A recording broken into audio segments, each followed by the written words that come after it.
وبركاته. أعوذ بالله من الشيطان الرجيم. بسم الله الرحمن الرحيم. رب اشرح لي صدري ويسر لي أمري واحلل عقدة من لساني يفقهوا قولي. اللهم انفعنا بما علمتنا وعلمنا ما ينفعنا وزدنا علما. ربي زدني علما. اللهم أرنا الحق حقا وارزقنا اتباعه وأرنا الباطل باطلا وارزقنا اجتنابه. الحمدللہ، اللہ سبحانہ وتعالیٰ کی توفیق سے اب ہم ان آیات کا لفظی بامحاورہ ترجمہ کرتے ہیں اور اس کی تفسیر دیکھتے ہیں۔ بامحاورہ ترجمہ، کیا تم نے نہیں دیکھا الا طرف الذین، وہ لوگ جو خرجوا نکلے من دیارہم اپنے گھروں سے، وہم اور وہ الوف ہزاروں، حاضر الموت موت کے ڈر سے، فقالا تو کہا، لہم انہیں، اللہ نے، موتو تم مر جاؤ، ثم پھر احیاہم انہیں زندہ کیا، ان بے شک اللہ ذو فضل فضل والا ہے، علی الناس لوگوں پر، ولکن اور لیکن اکثر الناس لوگ لا یشکرون شکر ادا نہیں کرتے۔ وقاتلو اور تم لڑو، فی سبیل اللہ اللہ کے راستے میں، وعلموا اور جان لو، ان اللہ کہ بے شک اللہ سمیع سننے والا ہے، علیم جاننے والا ہے۔ من کون، ذلذی وہ ہے کہ جو، یقرض اللہ قرض دے اللہ کو، قرضاً قرض، حسناً اچھا، فیضاعفہ پس وہ اسے بڑھا دے، لہو اس کے لیے، اضعافاً کئی گنا، کثیرتاً زیادہ، واللہ اور اللہ، یقبض تنگی کرتا ہے، ویبسط اور فراغی کرتا ہے، وإلیہ اور اس کی طرف، ترجعون تم لوٹائے جاؤ گے۔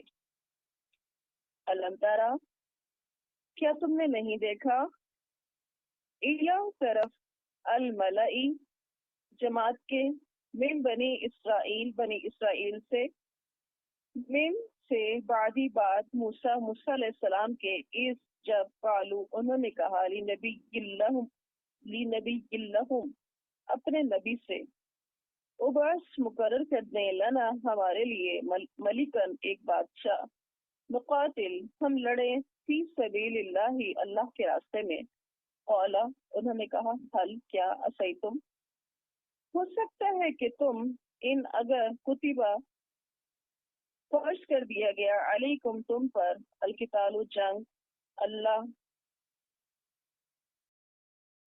تقاتلوا کہ تم نہ لڑو، قالوا وہ کہنے لگے، وما لنا اور کیا ہے ہمیں، اللہ کہ نہ، نقاتل ہم لڑیں گے، فی سبیل اللہ اللہ کے راستے میں، وقد اور البتہ تحقیق، اخرجنا نکالے گئے ہم، من دیارنا اپنے گھروں سے، وابنائنا اور اپنی آل اولاد سے، فلما پھر جب کتبہ فرض کر دیا گیا، علیہم ان پر، القتال جنگ کرنا، تولوا وہ پھر گئے، الا سوائے قلیلاً چند کے، منہم ان میں سے، واللہ اور اللہ، علیم جاننے والا ہے، بالظالمین ظالموں کو۔ سورۃ البقرہ 243 آیت نمبر۔ أَلَمْ تَرَ إِلَى الَّذِينَ خَرَجُوا مِنْ دِيَارِهِمْ وَهُمْ أُلُوفٌ حَذَرَ الْمَوْتِ فَقَالَ لَهُمُ اللَّهُ مُوتُوا ثُمَّ أَحْيَاهُمْ إِنَّ اللَّهَ لَذُو فَضْلٍ عَلَى النَّاسِ وَلَكِنَّ أَكْثَرَ النَّاسِ لَا يَشْكُرُونَ۔ کہ آپ نے ان لوگوں کے حال پہ بھی غور کیا جو موت کے ڈر سے اپنے گھروں سے نکل گئے، حالانکہ وہ ہزاروں کی تعداد میں تھے۔ اللہ تعالیٰ نے انہیں کہا کہ مر جاؤ، چنانچہ وہ راستے میں ہی مر گئے۔ پھر اللہ تعالیٰ نے انہیں پیغمبر کی دعا کی وجہ سے زندہ کر دیا، اور اللہ تو یقیناً لوگوں پر بڑا فضل کرنے والا ہے۔ لیکن لوگوں کی اکثریت ایسی ہے جو اللہ کا شکر ادا نہیں کرتی۔ اس آیت میں اگر ہم ایک نظر میں پیسے دیکھیں تو یہ سمجھ آ رہا ہے کہ موت کے ڈر سے یہ لوگ اپنے گھروں کو چھوڑ کے نکلے تھے۔ تھوڑا سا جانتے ہیں کہ آخر اس آیت میں ہمیں بتایا اور سمجھایا کیا جا رہا ہے۔ بیسک جو چیز اس میں سمجھائی جا رہی ہے اس آیت میں، وہ یہ سمجھائی جا رہی ہے کہ کسی مشکل مصیبت سے بچنے کے لیے گھروں سے نکل بھاگنا کوئی زندگی اور کامیابی کی علامت نہیں ہے۔ اس آیت میں ہم دیکھتے ہیں کہ زندگی اور موت بتایا گیا کہ صرف اور صرف اللہ کے ہاتھ میں ہے۔ ہوا یہ تھا، اس آیت کا بیک گراؤنڈ ایسے ہے کہ بنی اسرائیل کے کچھ لوگ کسی شہر میں رہتے تھے اور وہاں پہ طاعون کی وبا پھیل گئی۔ تو یہ طاعون کی جو وبا پھیلی، ان کو یہ ہوا کہ ایسا نہ ہو کہ ہم بھی یہاں موجود رہے تو ہم بھی اس وبا کا شکار ہو جائیں گے اور ہم مر جائیں گے۔ تو اس پر انہوں نے کوشش کی کہ ہم یہاں سے نکلتے، یہ علاقہ ہی چھوڑ دیتے۔ تو انہوں نے کیا کیا کہ ہزاروں کی تعداد میں یہ لوگ اپنے گھروں سے نکل کھڑے ہوئے۔ نکلے تو یہ بھی بہت سارے لوگ، لیکن مقصد کیا تھا؟ اپنی زندگی کو بچانا۔ موت کے ڈر سے بھاگے تھے وہاں سے، اور یوں ان کو لگا کہ اس طرح وہ موت سے بچ جائیں گے۔ لیکن ابھی راستے میں ہی تھے، کوئی بھی ان کو ٹھکانہ ملا نہیں تھا کہ یہ مر گئے راستے میں، اور ایک نہیں دو نہیں، سارے کے سارے مر گئے۔ اب ہو سکتا ہے کہ طاعون کی جو جراثیم ان کے اندر تھے اس سے مرے، اور مین وجہ تو یہی تھی نا کہ انہوں نے اللہ پہ بھروسہ نہیں کیا تھا۔ کیونکہ طاعون کے بارے میں آتا نا کہ جس جگہ پہ یہ وبا پھیل جائے تو پھر وہ اس جگہ سے باہر نہیں نکلو، وہی رک جاؤ۔ تو ہوا کیا، انہوں نے اللہ پہ بھروسہ نہیں کیا، بزدل بن گئے، تو موت نیا لیا ان کو۔ ہو سکتا ہے کہ اگر یہ اللہ کی تقدیر پہ بھروسہ کرتے، اپنے شہر میں رکے رہتے، شاید زندہ بچ جاتے۔ پھر ہوا یہ کہ کچھ عرصے کے بعد وہاں سے حضرت موسیٰ علیہ السلام کے جانشینوں میں سے ایک ساتھی گزرے، مطلب تیسرے جانشین سمجھ لیں ان کے۔ تو انہوں نے اللہ سبحانہ و تعالیٰ سے دعا کی، تو اللہ سبحانہ و تعالیٰ نے پھر ان کی دعا ان کی زندگی ان کو واپس لوٹا دی۔ اور کہا جاتا ہے کہ ہر شخص لا الہ الا انت سبحانہ کا انی کنت من الظالمین کہتا ہوا کھڑا ہوا، کہ لا الہ الا انت کہتا ہوا کھڑا ہوا۔ اگلی آیت میں ہم دیکھتے ہیں، وہ بھی اسی کے ساتھ ابھی آپ کو اس کا بتاتی ہوں کہ کیا تعلق ہے۔ وَقَاتِلُوا فِي سَبِيلِ اللَّهِ وَاعْلَمُوا أَنَّ اللَّهَ سَمِيعٌ عَلِيمٌ، اور اللہ کی راہ میں جہاد کرو، یعنی کہ موت سے نہ ڈرو، اور جان لو کہ اللہ تعالیٰ ہر ایک کی سننے والا اور سب کچھ جاننے والا ہے۔ اب یہاں پر یہ بتایا جا رہا ہے قاتلوا فی سبیل اللہ، جنگ کرو اللہ کے راستے میں۔ تم تو موت سے بچنے کے لیے گھروں سے ہزاروں کے ہزاروں نکل کھڑے ہوئے تھے، اگر نکلنا ہی ہے تو اللہ کے راستے میں نکلو۔ جب وہاں اس راستے پر نکلنے کو کہا جاتا ہے تو موت کا ڈر آ کے گھیر لیتا ہے اور نکلنا پسند نہیں کرتے تم۔ آج تک یہی حال چلا آ رہا ہے۔ جس یقین کی اس قدر کمی ہے کہ زندگی اور موت اللہ کے ہاتھ میں۔ اللہ چاہے تو زندگی دے دے، اللہ چاہے تو موت دے دے، وہ تو اللہ کے ہاتھ میں ہے۔ تو کیوں لوگ یہ سمجھتے ہیں کہ اگر ہم نے فی سبیل اللہ اپنے آپ کو تھکایا، اپنے آپ کو کھپایا، اور پھر جہاد کی آخری چوٹی تک پہنچ گئے تو ہم مر جائیں گے؟ کیا خبر اللہ موت کے منہ سے بچا لے؟ اور فرض کر لی اگر موت آ بھی جاتی ہے تو درجہ کتنا بڑا، شہادت کا درجہ۔ کیا جو لوگ اللہ کے راستے میں نہیں نکلتے، اللہ کے راستے میں کوششیں نہیں کرتے، اللہ کے راستے میں نہیں تھکتے نہیں کھپتے، کیوں ان کو موت نہیں آتی؟ موت تو ان کو بھی آ جانی ہے۔ اور یہ کتنی بڑی سعادت ہے کہ ہم اس کے راستے میں شہید ہوں جو ہمارا خالق ہے، مالک ہے، اس دین کی سربلندی کے لیے گو کہ ہو۔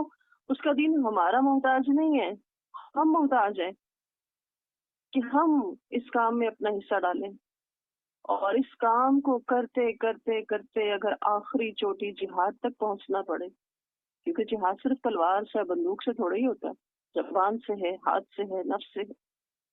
درجے ہیں اس کے بھی. تو موت کے ڈر سے اللہ کے راستے میں نکلنے سے رکنا نہیں چاہیے. وہ تو اللہ سبحانہ و تعالیٰ کے ہاتھ میں ہے.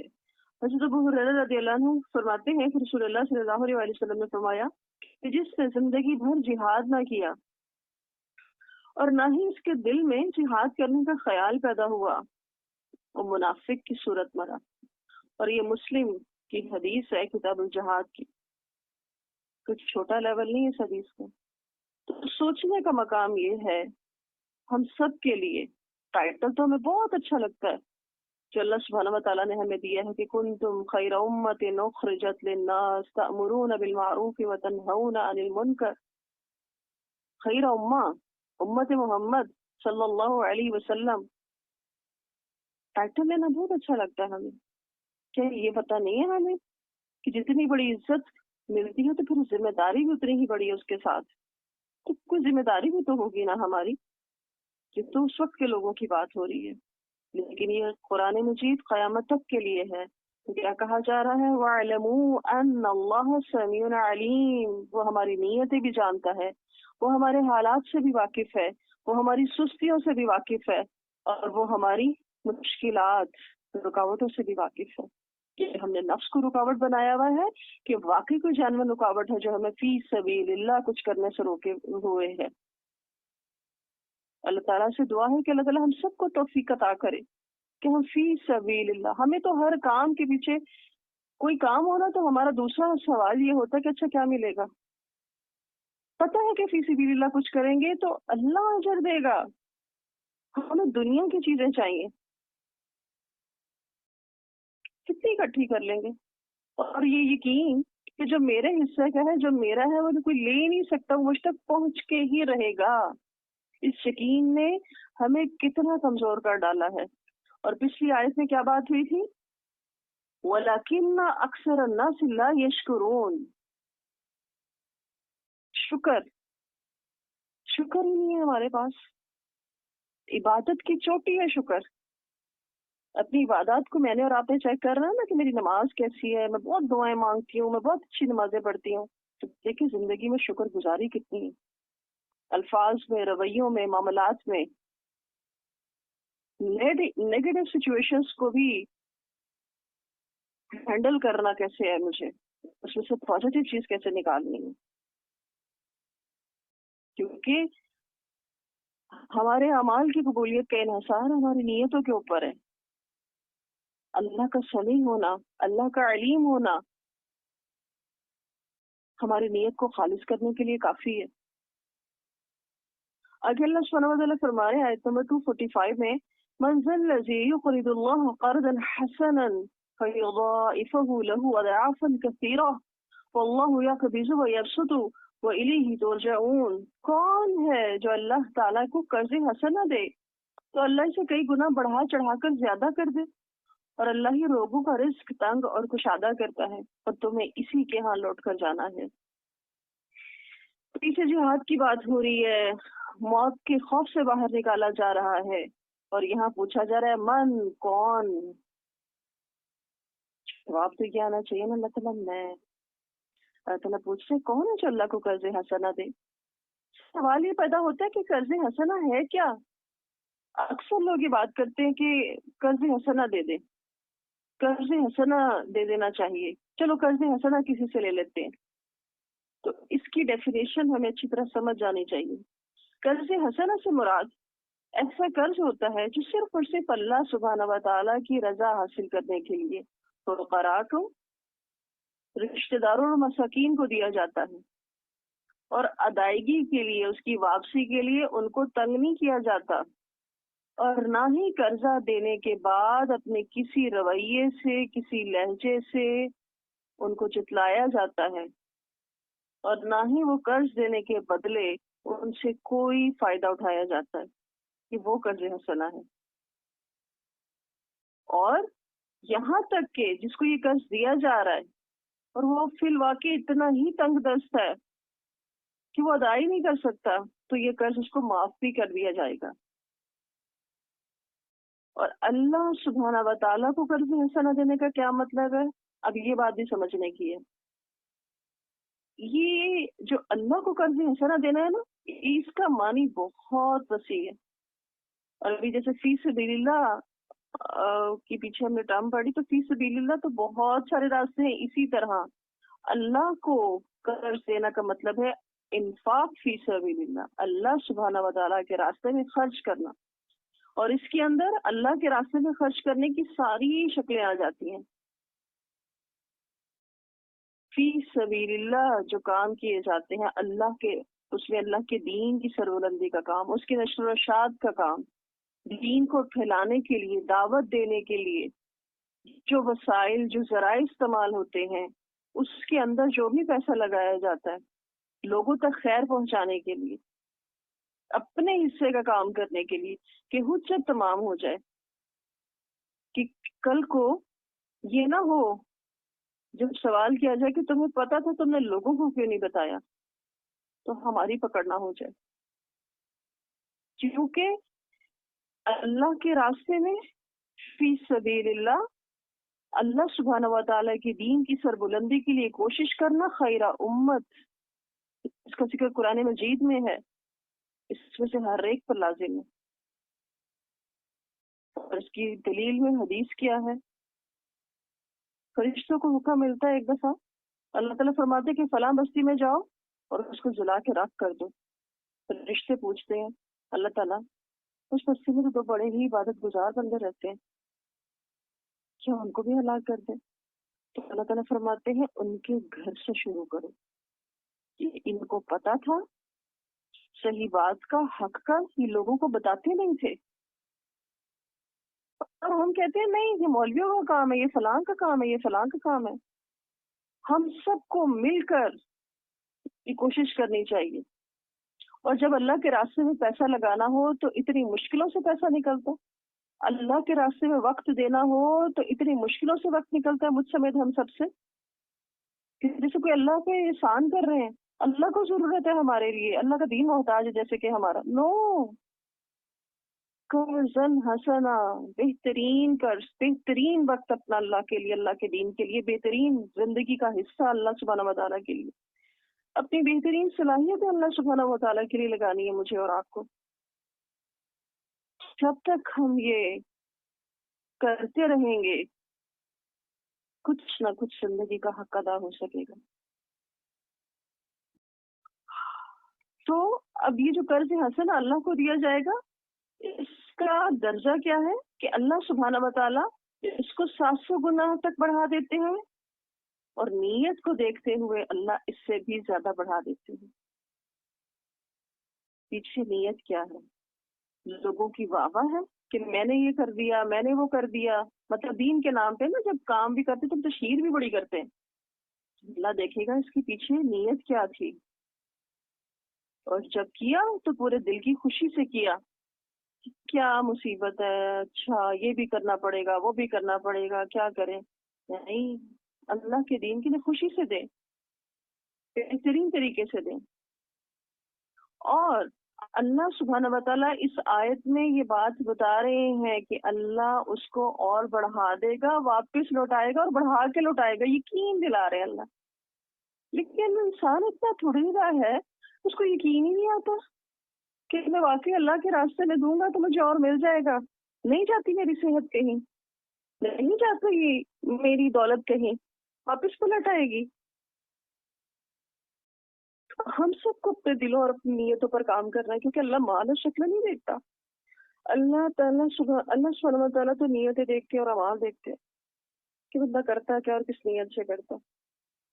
تو اس لیے یقین رکھیں کہ اللہ کے راستے میں دیا ہوا ایک ایک روپیہ، ایک ایک لمحہ، اس کا اللہ سبحانہ و تعالیٰ کتنا بہترین نظر ادا کریں گے.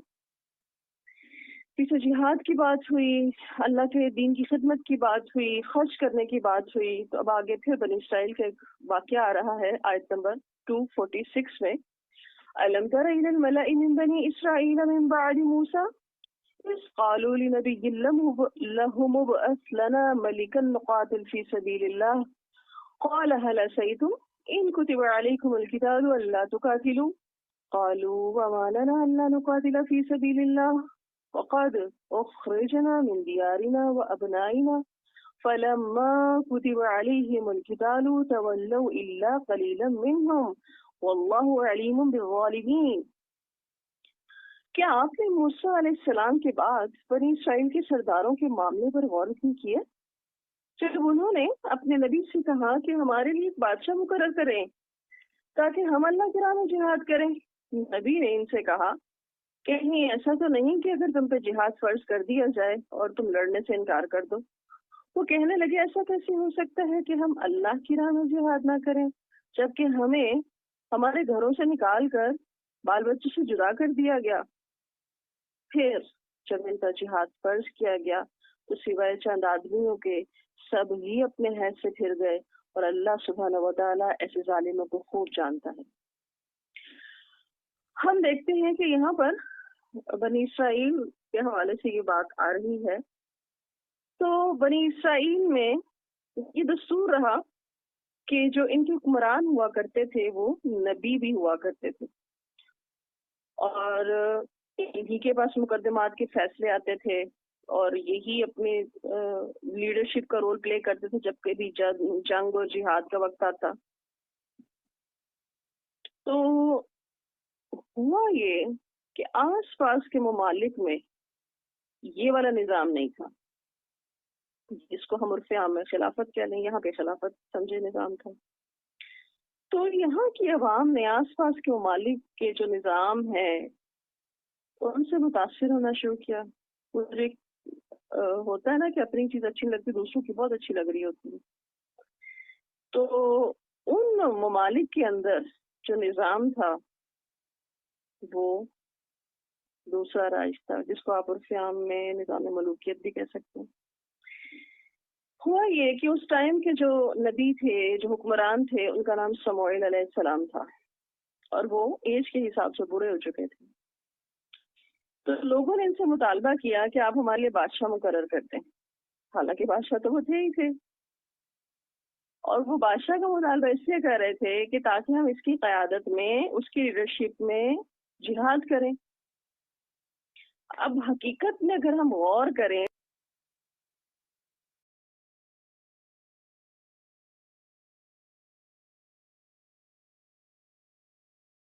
اللہ سبحانہ وتعالیٰ سے دعا ہے کہ اللہ تعالیٰ ہمیں بہترین سمجھ بوجھ عطا کرے۔ اور سورۃ البقرہ، اس کے اندر ہم کتنا کچھ پڑھتے چلے آ رہے ہیں، اور آئلی زندگی کے متعلق اتنی ساری ہدایات اور احکامات ہم سب کے لیے پڑھنا اور سمجھنا بہت ضروری ہے۔ اللہ تعالیٰ ہمیں بہترین فہم عطا کرے، اللہ تعالیٰ ہمارے وقت میں برکت عطا کرے کہ ہم اللہ سبحانہ و تعالیٰ کی کتاب کا ہر فرض سمجھ سکیں۔ سبحان ربک رب العزت عما یصفون وسلام علی المرسلین والحمد للہ رب العالمین۔ اللهم احسن عاقبتنا في الامور كلها واجرنا من خزي الدنيا وعذاب الاخرة۔ السلام علیکم ورحمۃ اللہ وبرکاتہ۔